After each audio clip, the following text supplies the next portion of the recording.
السلام علیکم ورحمۃ اللہ وبرکاتہ۔ امید کرتا ہوں آپ خیریت سے ہوں گے۔ آج کا ہمارا موضوع ہے جمعہ کی نماز کے صحیح ہونے کی شرطیں۔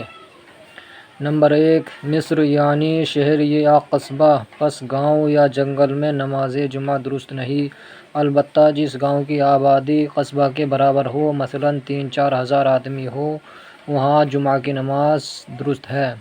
نمبر 2، ظہر کا وقت، پس ظہر سے پہلے اور ظہر کا وقت نکل جانے کے بعد نماز جمعہ درست نہیں، حتیٰ کہ اگر نماز جمعہ پڑھنے کی حالت میں وقت جاتا رہے تو نماز فاسد ہو جائے گی، اگرچہ قاعدہ آخرہ بقدر تشہد کے ہو چکا ہو، اور اسی وجہ سے نماز جمعہ قضا نہیں پڑھی جاتی۔ نمبر 3، خطبہ یعنی لوگوں کے سامنے اللہ تعالیٰ کا ذکر کرنا۔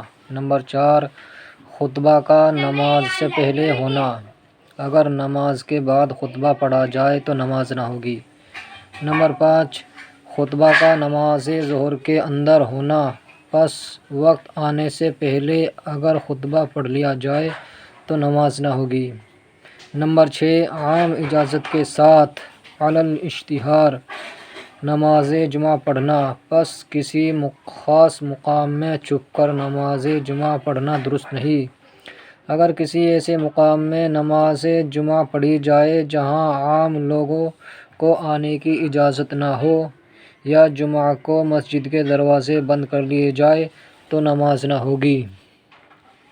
اسی طرح کی ویڈیو میں دی گئی جانکاری اگر اچھی لگی ہو تو ویڈیو کو لائک کریں، شیئر کریں اور چینل کو سبسکرائب کریں، تاکہ ہر آنے والی ویڈیو کی نوٹیفیکیشن سب سے پہلے آپ تک پہنچ جائے۔ اللہ حافظ۔